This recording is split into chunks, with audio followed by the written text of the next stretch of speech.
Okay. Well, it's been a couple weeks. So we thought something that might be helpful since it's been a couple weeks is to do a quick recap of the last two chapters. So for those of you who were here, who wants to do a quick recap of chapter 1? This is audience participation time.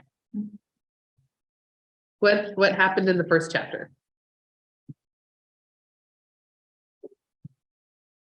The men died. Yes. Died. Well, that was a really good reason. Yeah, it's kind of the main issue. Yes. Men died and women went back to Bethlehem and Judah, Mhm. and Naomi and Ruth continued on, and the other Oprah went back. Mhm. Okay. And then chapter 2. What happened in chapter 2? I would add for chapter 1 that Naomi was mad. This is true. She was upset with God and she wanted to be called Mara. Which is bitter. What happened in chapter 2? Ruth was also a stranger in the land. She was Mhm. not.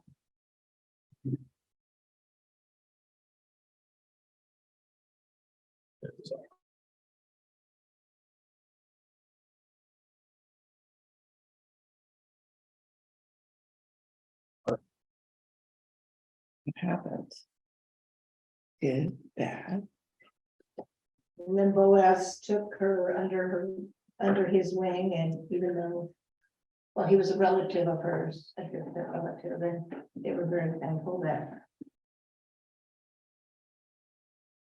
they took her in, he took her in.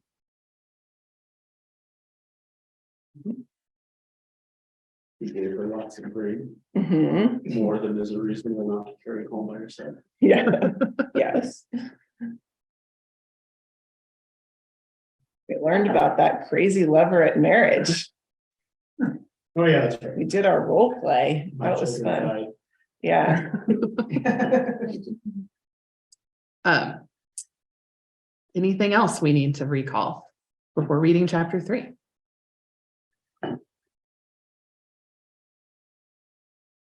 Somebody should have done something by this point to take care of them. Yes. Yeah, they sort of had to take care of themselves. They had to formulate a plan because no man was stepping up to help. None of the relatives that could have didn't want to. Right. Yeah, I haven't taken any action yet. So, and one quick thing to review from chapter 2, who initiated the action in chapter 2? We talked about this last time.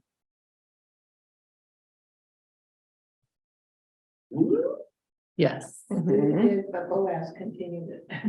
yes, but Yeah. Naomi definitely was just sitting at home and being sad. And Ruth said, well, I'm gonna go do this. Yeah. And she's like, fine.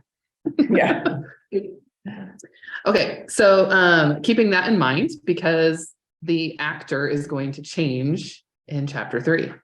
So why don't we start? Does someone want to take John, do you want to take 1 through 5? Yeah. And then does someone want to take 6 through 13?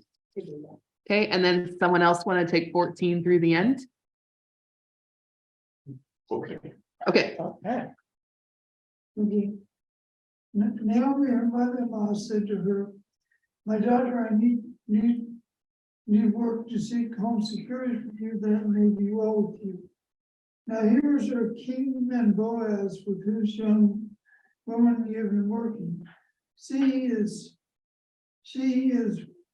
boiling barley tonight at the threshing floor. Now wash and anoint yourself, put on your best clothes, and go down to the threshing floor, but do not make yourself known to the man until he has finished eating and drinking.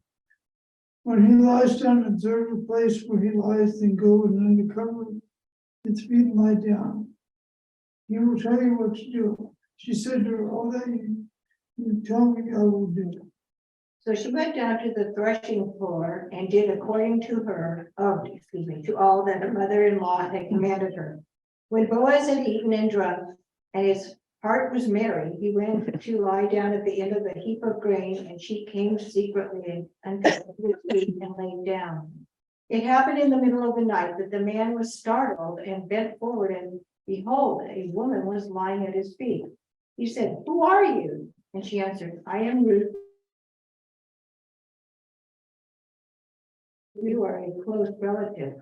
Then he said, "May you be blessed of the Lord, my daughter. You have shown your last kindness to be better than the first by not going after young men, whether rich, poor or rich. Now, my daughter, do not fear. I will do for you whatever you ask. For all my people in the city know that you are a woman of excellence. Now it is true, I am a close relative. However, there is a relative closer than I. Remain this night, and when morning comes, if he will redeem you, good, let him redeem you. But if he does not wish to redeem you, then I will redeem you, as the Lord lives. Lie down until morning." He lay down at his feet until morning, but got up before one person could recognize another. For he said, "It must not be known that the woman came to the threshing floor." Then he said, "Bring the cloak you were wearing and hold it out." So she held it, and he measured out 6 measures of barley and put it on her back. Then he went into the city. She came to her mother-in-law, who said, "How did things go with you, my daughter?" Then she told her all that the man had done for her, saying, "He gave me these 6 measures of barley, for he said, 'Do not go back to your mother-in-law empty-handed.'" She replied, "Wait, my daughter, until you learn how the matter turns out. For the man will not rest, but will settle the matter today." So we have a lot of action in this chapter. Mhm. The first thing that we found kind of interesting just to note as a backstory, she'd been gleaning in the fields during harvest. In the story, because it progresses relatively quickly in a short period of time, I've always assumed it was just like a short period of time. Harvest was actually 6 to 8 weeks. And so potentially she could have been gleaning in his fields for 6 to 8 weeks before, and is now at the point where we're like, okay, now what, right? It's been 6 to 8 weeks. So a question to kind of think about, what would Ruth and Naomi's situation be like if harvest is over and nothing has been done? What happens to them? They're desperate. Mhm. Yeah, they wouldn't have food. So in light of that, someone else acts boldly at the beginning of this chapter. So who takes the action at the beginning of this chapter? Naomi. Mhm. Mhm. I think she's had enough of just sitting around feeling sorry for herself by this point. And probably sitting around waiting for Boaz to figure out what the heck's going on too. So Or she even decides, the other kinsman yes, redeemer, yeah. she starts to poke things a little bit. Mhm.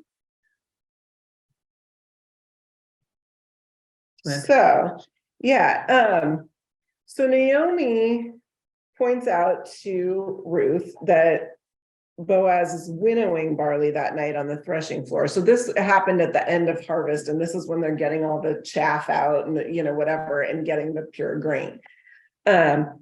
So they threw it into the air at that point, I guess. So they didn't have a threshing machine or something, but they threw it in the air, the wind blew the chaff away, and the threshing floors were these flat open places. I always kind of envisioned kind of a barn with nothing in it type thing, with just an empty floor. And so they beat it to after them. But the important thing about this whole threshing floor deal is that it was also the site of the post-harvest party. And so that was like a huge, like they said, eating and drinking and, whatever. So when Naomi tells Ruth that Boaz is winnowing barley on the threshing floor, it hints at a scene of feasting and celebration as well as work. Naomi's instructions are, well, I just had a thought, but I hope I remember it later. Okay. So Naomi's instructions are nothing if not thorough. She tells Ruth to wash and anoint yourself and put on your best clothes and go down to the threshing floor. What not to do is as important as what to do. Do not make yourself known to the man, she warns, until he has finished eating and drinking. Then Naomi finishes with a flourish. When he lies down, observe the place where he lies, then go and uncover his feet and lie down, and he will tell you what to do. So even Naomi knows when to stop making plans. She realizes that Boaz has to kind of take control from there and hopes that he's going to do it. One thing that I wanted to point out is that also at these post-harvest parties, it was very common for a bunch of prostitutes to be there to help celebrate. And part of Naomi's telling Ruth, stay hidden until, he's asleep and stuff, is like, wait till dark, because she doesn't want Naomi to be taken for a prostitute. But in in verse 11, after Boaz has found her, he also says, for all the assembly of my people know that you are a worthy woman. And he's giving that as a reason. This was my thought that I just had. He's giving that as a reason for why he'll act as her next of kin if the other one doesn't. But I think also that's why he tells her, leave before it's light, because people know her as someone of good character. And if they saw that she was at the threshing floor, they may change their opinion of her. But there's some interesting stuff in the Hebrew as far as the language that Ruth uses. In chapter 2, she calls herself a servant. Let's see, where was that verse? Let's see. 13 is one of them. 13, yeah. Okay. So, right. So may I continue to find favor in your sight, my Lord, for you have comforted me and spoken kindly to your servant, even though I'm not one of your servants. And in verse 2, apparently in the Hebrew, that's just the word used for servant is just that, just a servant. Like it could be anybody. There's no hint of any kind of relationship or anything. It's just, I'm your servant. Mine says maid servants, that's just a. Right, it's so just, and it's the same, it's just this neutral kind of maid servant, whatever. And it could include the definition of concubine, not necessarily in this particular situation, but in that culture, it could have taken that definition on as well. But not the first time she says it, right? Because the first one's just regular servant. The definition is the same. It's just the relationship part that changes. Oh, Yeah. okay. Yeah. All right. So then in chapter 3, verse 9, she's I just got us out of order, but I thought we were you're doing fine. this as part of the threshing floor. Okay. So in chapter 3, verse 9, she shifts and she uses a figurative term of the same word, which in Hebrew has like a couple little extra marks. And apparently is pronounced slightly differently, like a schwa sound instead of an E. I don't know.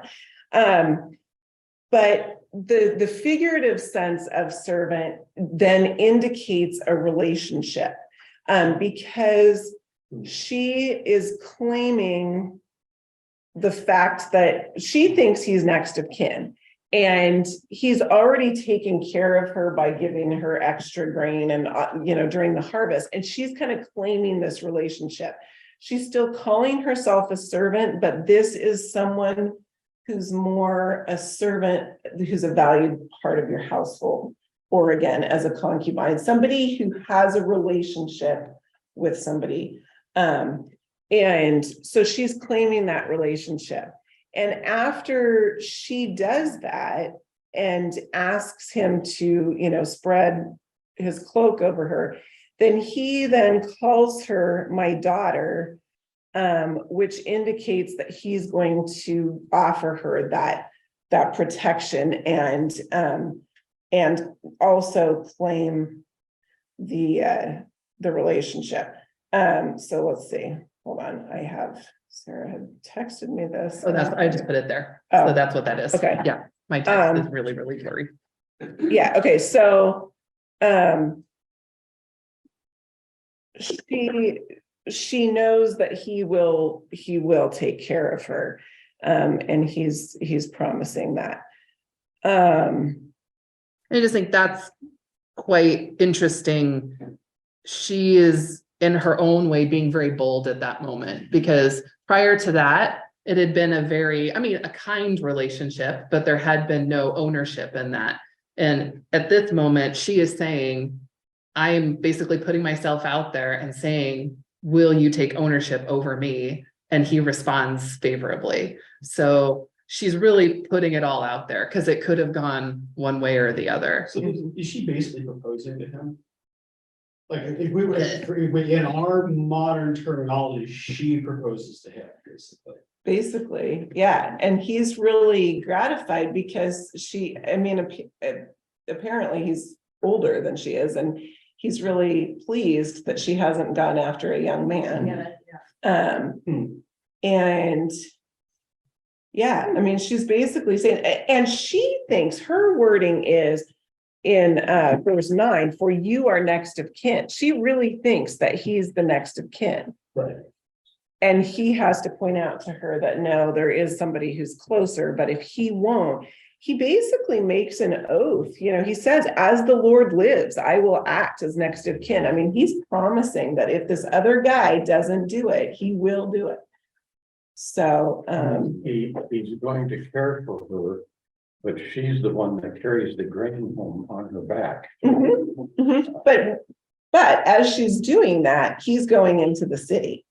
And we'll talk about that in chapter 4. Because he does something that's very important legally, finally.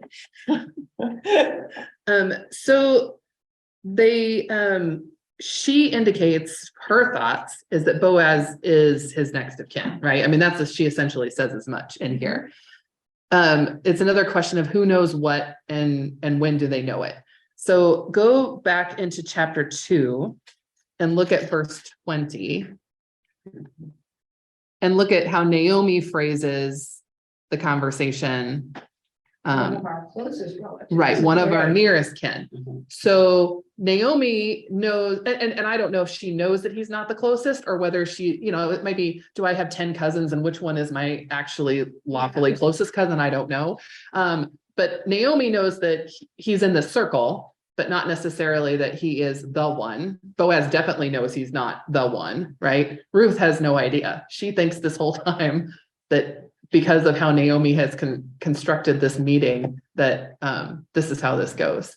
So can you kind of imagine being this person who's from a foreign land, totally different culture, and all of a sudden you're kind of dropped into this place and told what to do by your mother-in-law, hoping that that's going to, bring about some sort of way of saving your life, essentially, and having to kind of trust in that instruction. It's pretty incredible. It isn't, but she was, I don't want to say desperate, but she came to a new land, a new place, and she wants to Yeah. do whatever works to maintain, their lifestyle. But I think your word desperate does apply. yeah, I think they are desperate.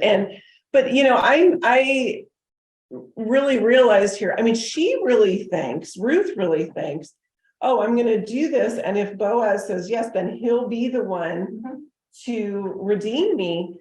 But Naomi knows that it might not be Boaz, but that maybe Boaz, if they finally do this, maybe Boaz will take action. So she'll be cared for either way, but can you imagine if Boaz had come back and said, oh yeah, this nearer next of kin he's gonna take you on, and she's like, I don't even know this guy.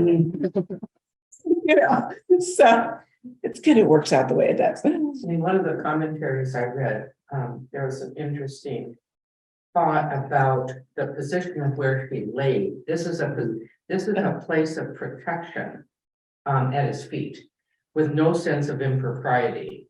The scene portrays restraint and caution. I thought that was, it wasn't just haphazard, oh, here's a good place to lay down.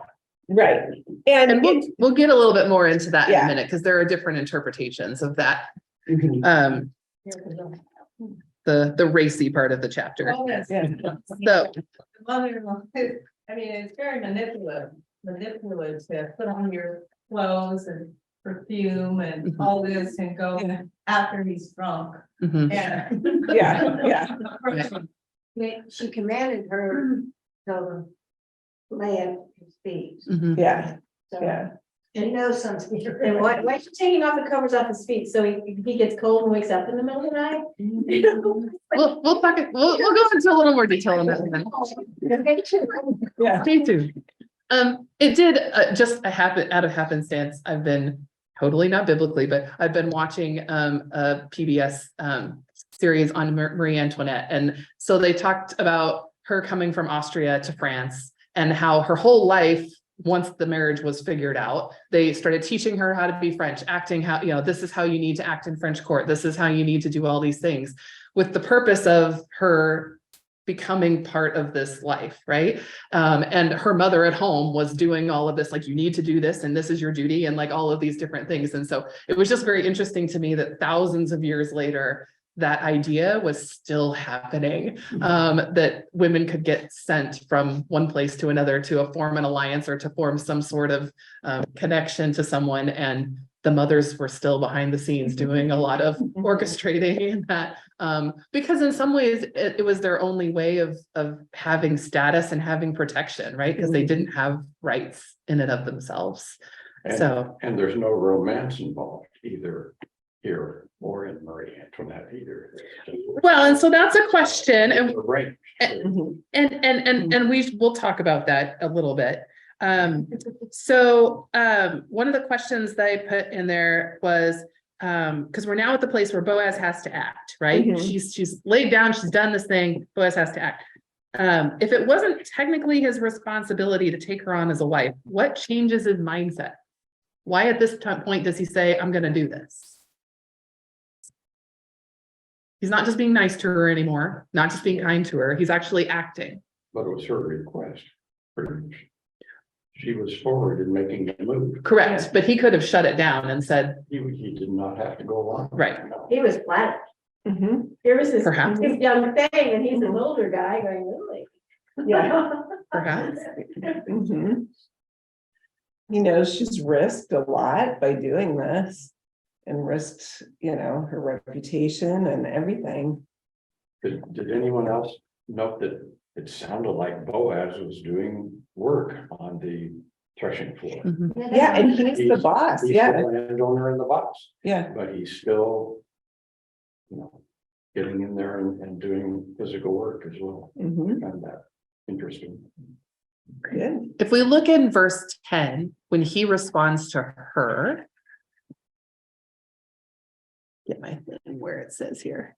When it says, this last instance of your loyalty is better than your first. Mhm. The first being the loyalty to Naomi, right? The word hesed comes up again. So this is another term that we talked about, that loyalty that other places in the Old Testament is shown between God and his people. But here, Boaz is using that term to talk about Ruth and both the action that she's done for Naomi and how she's communicating with him. So it does bring a sense of him admiring her, I would think, in some ways too.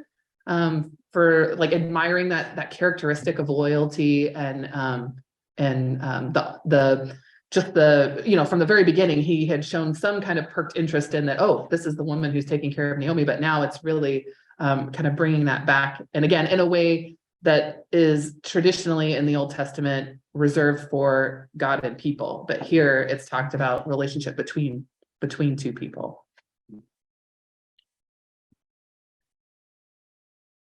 And we have to remember with the whole romance thing, he does notice her before he even knows for sure who she is. Who does this young woman belong? And I'm sure there are other people gleaning. So let's talk a little bit more about what happened on the threshing floor. There is a lot of discussion in scholar circles whether this truly was an innocent interaction or whether there was actually a sexual act that took place in this. And the language is the reason that there's this question. So I'm going to just read a little thing that talks about the words and the meanings that they have and why different scholars might interpret it differently. Just a little statement that they had here. Many commentators have made much of the fact that the language in Ruth 3 is highly suggestive in Hebrew. Double meanings abound. The word for lie down, which is the word shakab, for instance, can also mean to lie with.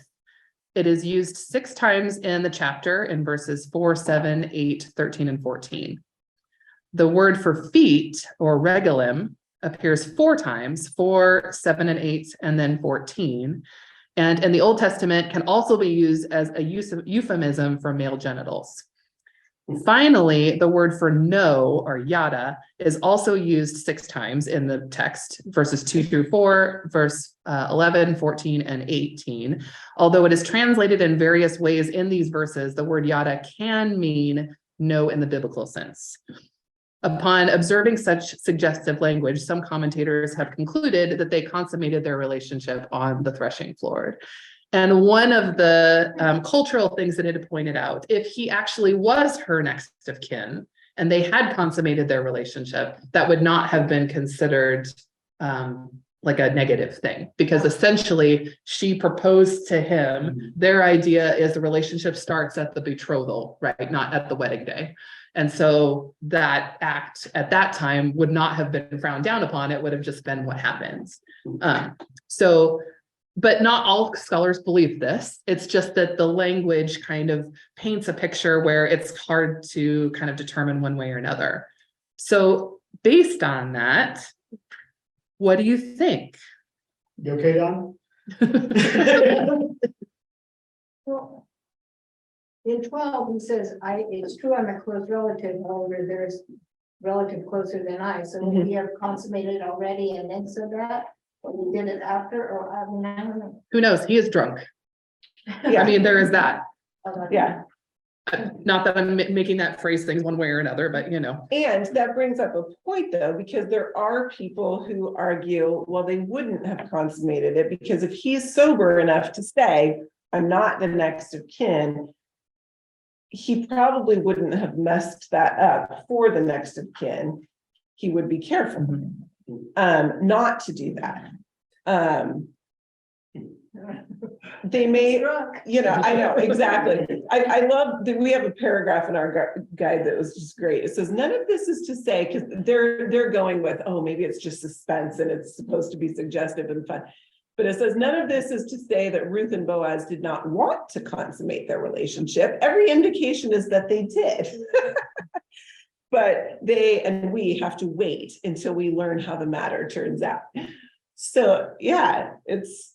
Okay, so whatever happened, whether they consummated it or they didn't, the way the writer is constructing the passage, they are deliberately charging it with racism. Like that is something It's very deliberate. Yeah. Okay. and that would bring in the comment then where you said that there isn't an inferred relationship of interest between them, but with that particular way of writing, whether the act happened or not, would insinuate that there was a desire component between the two of them. They were romantically interested in each other and not just this transactional type thing at this point.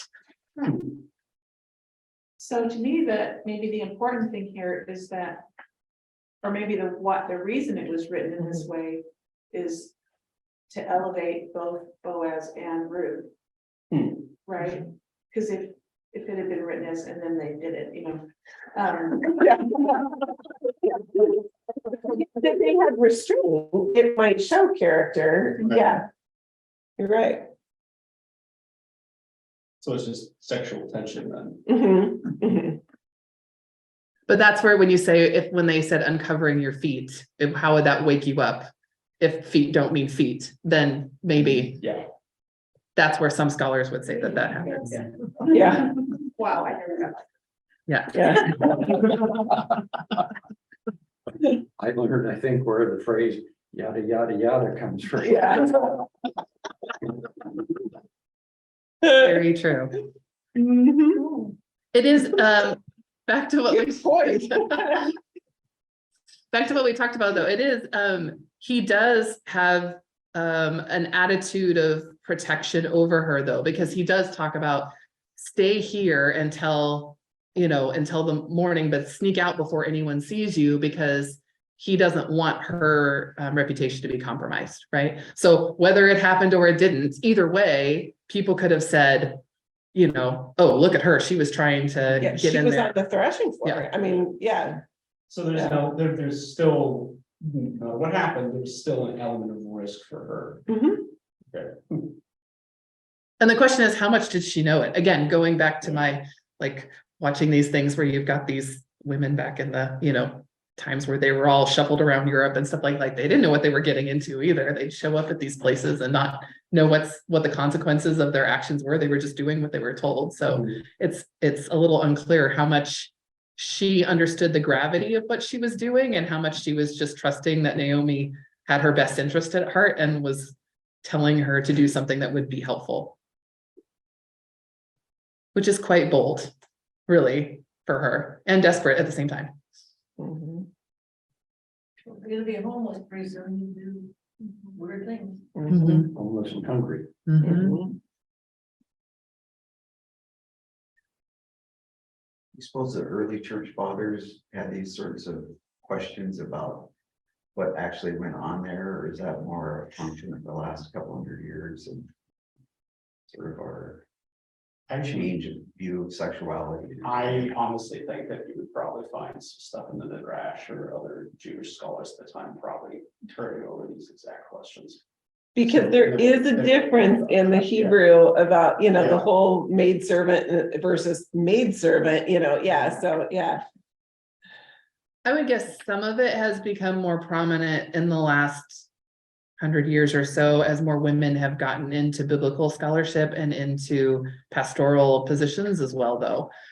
Because just like there are many things in the Bible that involve minority people groups or things that, were just washed over for years. But then when someone identifies with that and says, well, let's look into this and let's see what's there. Yeah. I'm guessing within circles, there's probably just some of that, like women trying to find out where do we have agency in this book. And that's an area where, they find a place that they can relate to. So, Yeah.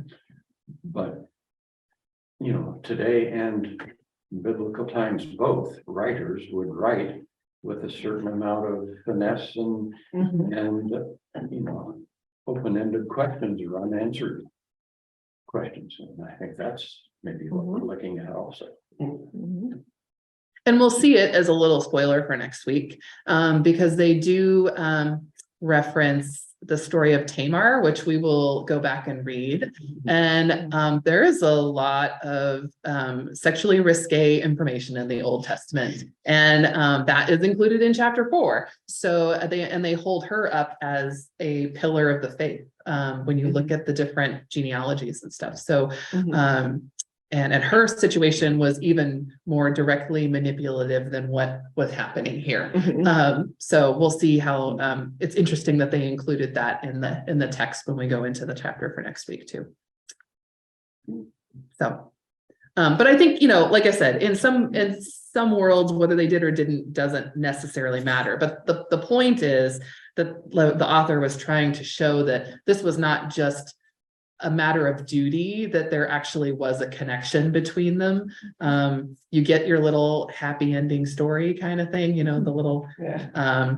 the prince and the princess ride off to the castle, kind of a. Yeah, but this is like suspense though, Yes. because we don't This is know if they're gonna get their happy ending. This is true. This is true. And then there's Naomi sending her beloved daughter-in-law off to, who knows, you know? like, Yeah. Bad things could happen, Mhm. you know, but I guess they were that desperate. But Yeah. it reminds me of that song, This Is Your One Chance Fancy.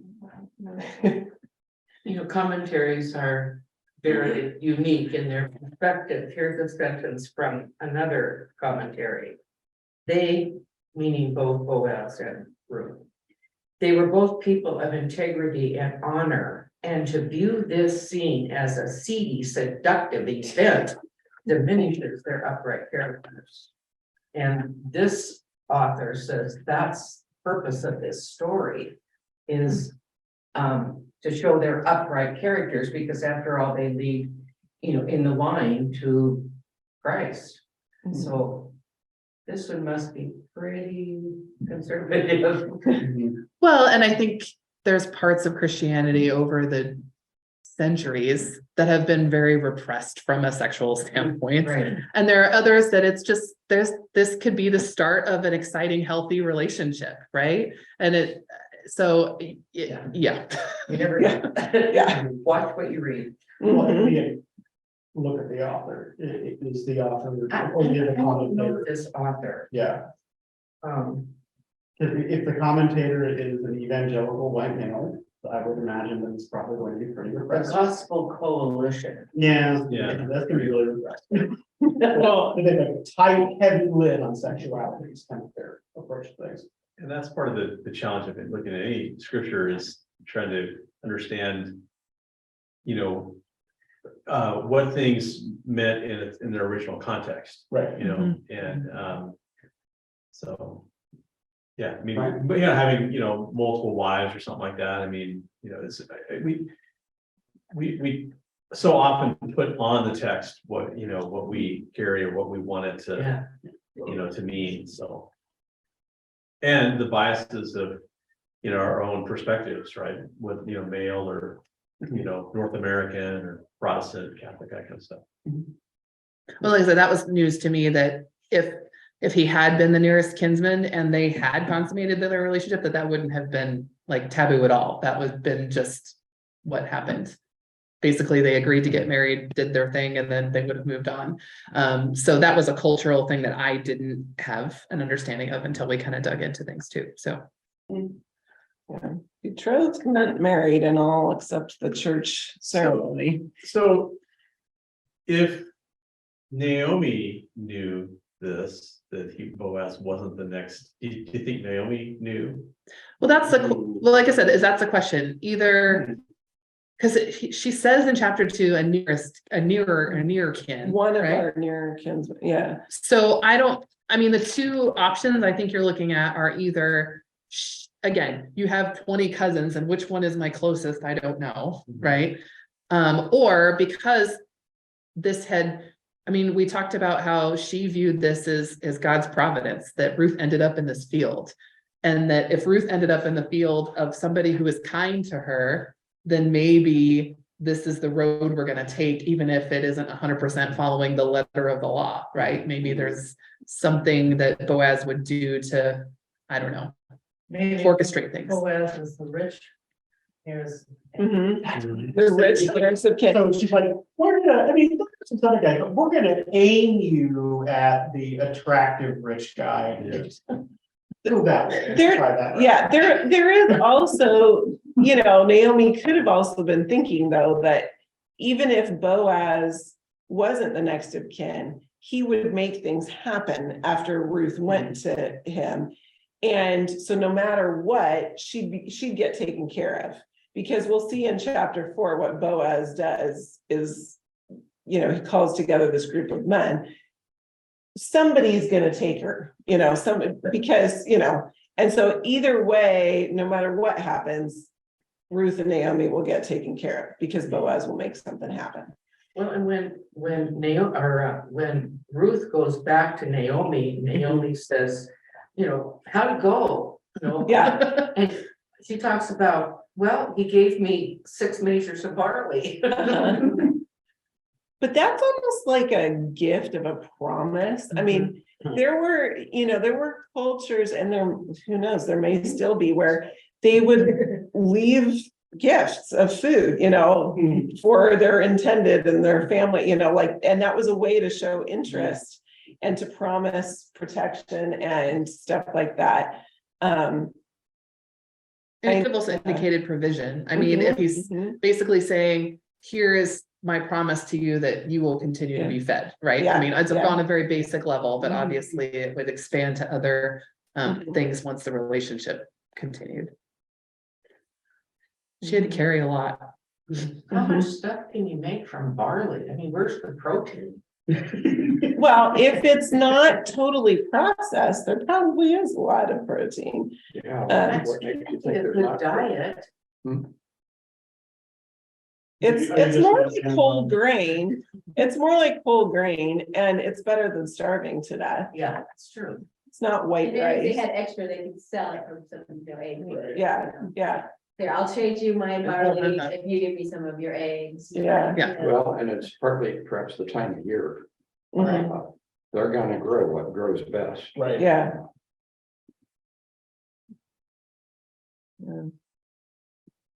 Was there any guarantee that she would have been taken care of? Because Boaz says if he doesn't, if other relative doesn't do it, I will. Mhm. And there's others, is there any guarantee that somebody wouldn't have taken him? Taken her? I think somebody would have to after, we'll look in chapter 4, but he basically convenes a court of law by doing what he does. And so somebody would have to step up. So Naomi's gamble paid off. Yeah.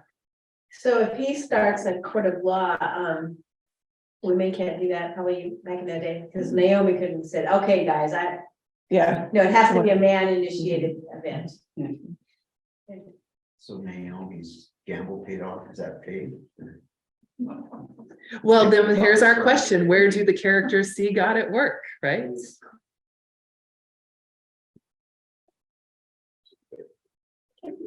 Definitely Boaz's response, there's no guarantee that he would have said, sure, right?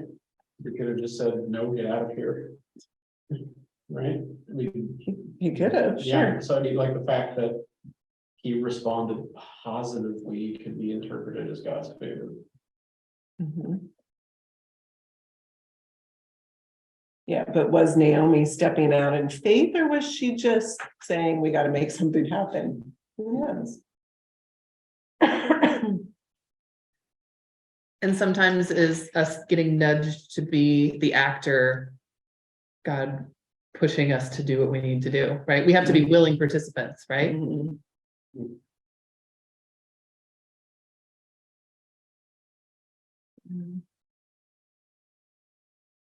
Because, yeah, my Bible has a note that Ruth could have remedied her own situation, but just hers by getting any number of money, like anybody could have married her and she would have been taken care of.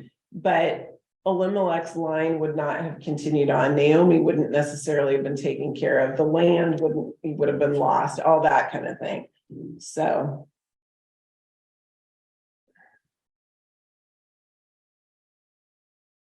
She did a good thing and not just being selfish and taking care of herself.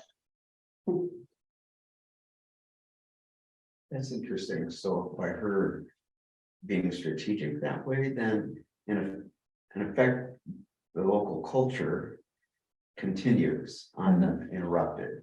And I keep thinking of the thought, the gospel comes to a culture, it isn't dropped onto it, it somehow has to work within it, and there's God working within that, it's not trying to disrupt that necessarily. It continues, I don't know. Well, I know, a lot of times when we kind of come at it from a New Testament perspective, we like to talk about the law like it's this thing like, oh, we don't have to follow it anymore. And it's this thing that just shows us our sin and all this stuff. But like in this instant, God used the law to take care of them, right? So in that, and that's what they believed at the time, right? That's what they had available to them, that the law was their way to becoming righteous. And so, but it was a place where it took care of two desperate women as opposed to just the religious leaders and the men of the day, right? So again, kind of just emphasizing the importance of why this book is here. And I think, a lot of times we just look at it like it's just a little story, and it's a nice little story and it has a happy ending. We'll get to the happy ending next week. But there's a lot of there's a reason it was put in here. And a lot of gives voice to some things that if this book wasn't here, I think it wouldn't bring color to scripture in the way that if it was absent. Just when you think you have it figured out, right? Mhm. Boom, here it comes. Yeah.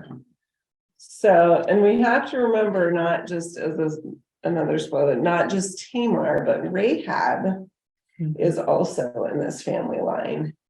And Ruth's behavior fits very smoothly into that of Rahab as well. So. Kind of interesting. All these foreign women that make things happen. Anyone else have any thoughts or things that stuck out to you, things that hit you differently than when if you've studied it before, that you've kind of looked at differently than you had in the past?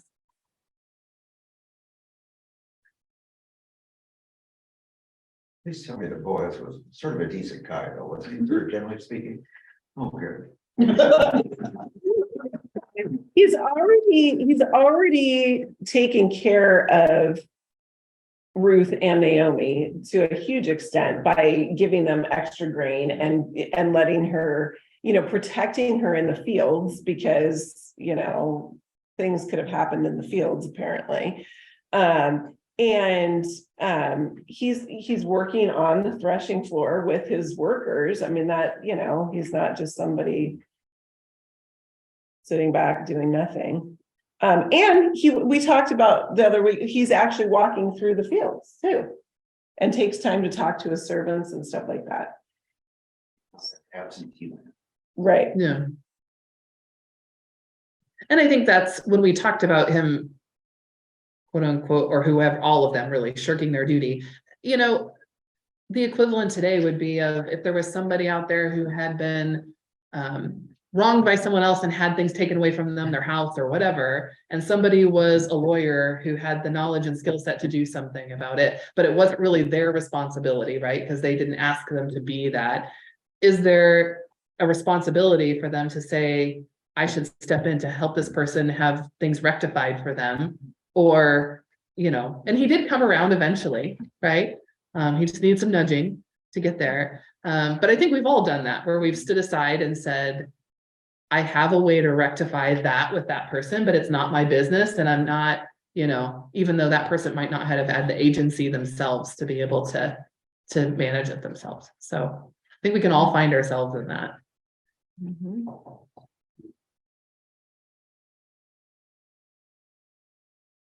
Well, do we want to close in prayer? If nobody else has any other thoughts?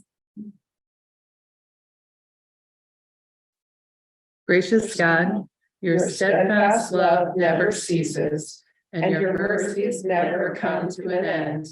Great is your faithfulness.